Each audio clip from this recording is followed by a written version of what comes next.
ముగ్గురు పోతే కాళ్ళు కొడతారు, 10 మంది పోతే భయపడతారు, 100% భయపడతారు. 10 మంది పోతే భయపడతారు.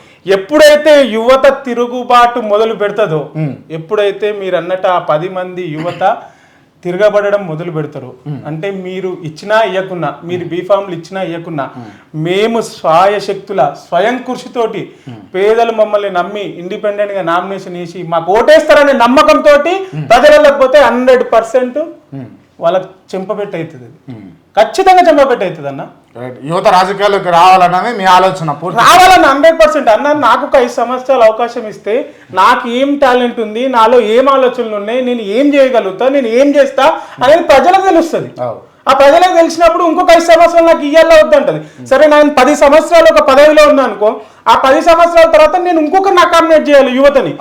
ఆయనకి ఏం ఆలోచనలు ఉంటాయన్న? దినదినము అభివృద్ధి చెందుతుంది, టెక్నాలజీలో అభివృద్ధి చెందుతుంది. అదే టెక్నాలజీ కూడా నాశనానికి కారణమవుతున్నప్పుడు అదే యువత ఆలోచిస్తాడు కదన్న, నేను ఏం చేస్తే ఈ సమాజం అన్న ఈ దేశంలో ఉచిత విద్య వైద్యము ఎప్పుడు దొరుకుతుంది అన్న? ఇంకెన్ని సంవత్సరాలు వేచి చూడాలి? 75 ఏళ్ల స్వాతంత్రంలో ఇంకెన్ని సంవత్సరాలు వేచి చూడాలి ఉచిత విద్య గురించి, ఉచిత వైద్యం గురించి? ఇప్పుడు ఉచిత విద్య ఉచిత వైద్యం అనే అంశాలు మాట్లాడుతున్నాం కాబట్టి, ఇప్పుడు ఉచిత విద్య వైద్యం ఎందుకు వస్తలేదో నేను డైలీ అనాలిసిస్ చేస్తాను. ఇప్పుడు మీరు రాజకీయ పార్టీ నాయకుడు, నేను మీ సోదరుని అనుకుందాం, నాకు స్కూళ్ళు కాలేజీలు ఉన్నాయి, మీరు చేస్తారా నా కాలేజీలు మూతపడడానికి? నాకు ప్రైవేట్ కాలేజీలు, కార్పొరేట్ గరాయన అని చెప్పేసి, లేకపోతే చైతన్య అని చెప్పేసి నా కాలేజీలు ఉన్నాయి అనుకుందాం. మీరు నా తమిళ కాలేజీలో, నాన్న కాలేజీలో మూతపడతాయి, ఉచిత విద్య ఇస్తే మా ప్రభుత్వ పాఠశాలలకు పిల్లలు పోతారు, ఆ స్కూల్ బంద్ అవుతాయి అని చెప్పేసి మీరు ఆలోచించి నాకు చేస్తలేరు అని చెప్పేసి నేను ప్రజలకు చెప్తా ఉన్నా. అదే కరెక్ట్ అన్న. మీరు అడిగిన ప్రశ్నకు నేను సమాధానం చెప్పదలుచుకుంది ఏంటంటే, నేనే నాయకుడిని, మీరు మా బ్రదరు చైతన్య నారాయణ ఉంది. నేనేం ఆలోచించాలంటే, చైతన్య నారాయణ ఒక్కొక్క కాలేజ్ ఉంటే సరిపోతుంది, 100 కాలేజీలు అవసరం లేదు. పేదలు ఎంతమంది శాతం ఉన్నారు మన భారతదేశంలో? మన తెలంగాణ రాష్ట్రంలో పేదలు ఎంతమంది శాతం ఉన్నారు? వాళ్ళ పర్సెంటేజ్ ఎంత? ఇప్పుడు మధ్యతరగతి కుటుంబం పర్సెంటేజ్ ఎంత? ఆ మధ్యతరగతి కుటుంబాలు అప్పు చేసి కాలేజీలో చేర్పియాలి అవసరం లేదన్న. ఇప్పుడు ఏదైతే పేద మధ్యతరగతి వాళ్ళు ఉన్నారో అదే గవర్నమెంట్ స్కూల్కి పంపించాలి, అదే గవర్నమెంట్ హాస్పిటల్కి పంపించాలి, అదే ఎస్టాబ్లిష్ చేసుకోవాలి.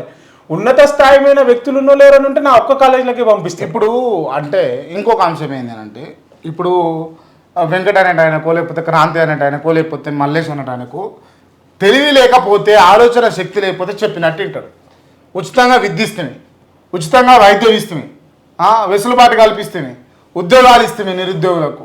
వాళ్ళకి తెలివి వచ్చింది, వాళ్ళకు మనుగడ ఉన్నది, సంపాదన ఉన్నది. ఇక మేము చెప్పినందుకు మాకెందుకు ఓటేస్తారు? అది ప్రజలు ఆలోచించాలన్న. ప్రజలు ఆలోచించాలి.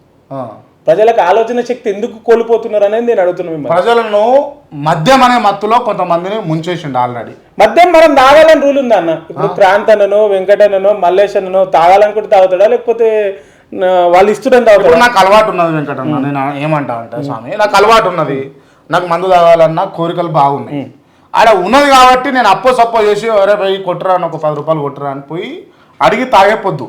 అదే ఆడ లేదని అనుకో, నేను ఏడికిపోతా అన్నాడ? లేదు, వాళ్ళు ఇస్తలేరు. ఇప్పుడు పేదోడు ఉన్నాడు అన్న, మొత్తం డెడ్ పేదోడు, వాడు పని చేస్తాడు, మనకి 500 వస్తుంది రోజుకి.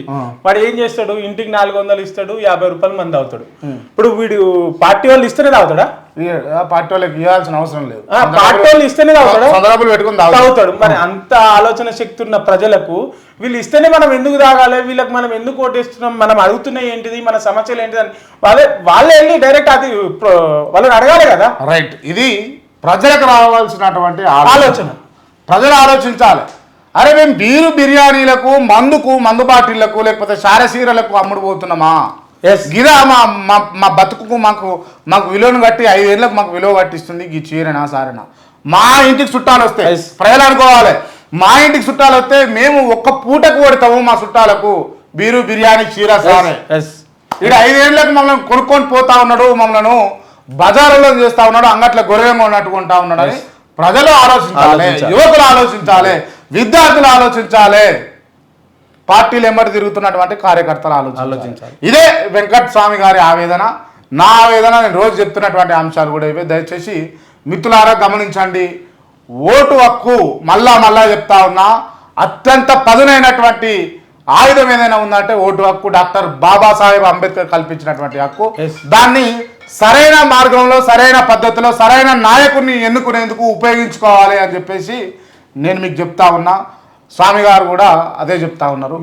మీరు ఏదైతే ఆలోచిస్తారో మీరు ఓటు రూపంగా బుద్ధి చెప్పండి, గుణపాఠం చెప్పండి. ఓటేసిన తర్వాత ప్రతి నాయకుడి దగ్గరికి వెళ్ళి మీకు ఏం పనులు ఉన్నాయో నిర్భయంగా వాళ్ళని అడిగి పని చేయించుకోండి. డబ్బులు పెట్టొద్దు. డబ్బులు పెట్టి ఓటుకి డబ్బులు తీసుకొని మీరు ఓటేస్తే మీకు విలువ ఉండదు, విలువనియరు. ఆ గేట్ బయటనే ఉండాల్సి వస్తుంది మీరు. అంతే. డబ్బులు తీసుకున్నారు అనుకో, ఎమ్మెల్యే గారు ఇంట్లోనే ఉంటారు, ఎమ్మెల్యే గారు కార్ బయటనే ఉంటుంది. కానీ ఏమంటారు, గవర్నమెంట్ నడితే ఎమ్మెల్యే గారు లేరు, హైదరాబాద్ అంటారు. అట్లా అన్ని నియోజకవర్గాలలో ఉండరు. 99% ఆ విధంగా చేసే వాళ్ళు చెప్తా ఉన్నారు. ఎవరున్నారన్నా? ఇప్పుడు యాక్చువల్లీ నేను అడుగుతా ఉన్నా, పలానా నాయకుడు ఉన్నానా నువ్వు పేరు చెప్పగలుగుతావా? హరీష్ అన్న లేడా అన్న? ఎగ్జాంపుల్ హరీష్ రావు గారు 24 hours అవైలబుల్ ఉంటారా? 100% హరీష్ రావు గారు 24/7. ఏ రాత్రి ఎవరికి ఏం కావాలన్నా ఎప్పుడైనా ఇంటి తలుపులు తెరిచి ఉంటాయని. ఇప్పుడు కూడా ప్రజెంట్ క్రాంత్ అన్న మనం మాట్లాడుతుంటూ కూడా హరీష్ అన్నకు ఫోన్ చేస్తే ఏం ప్రాబ్లం ఉందో చెప్తామే అంటాడు.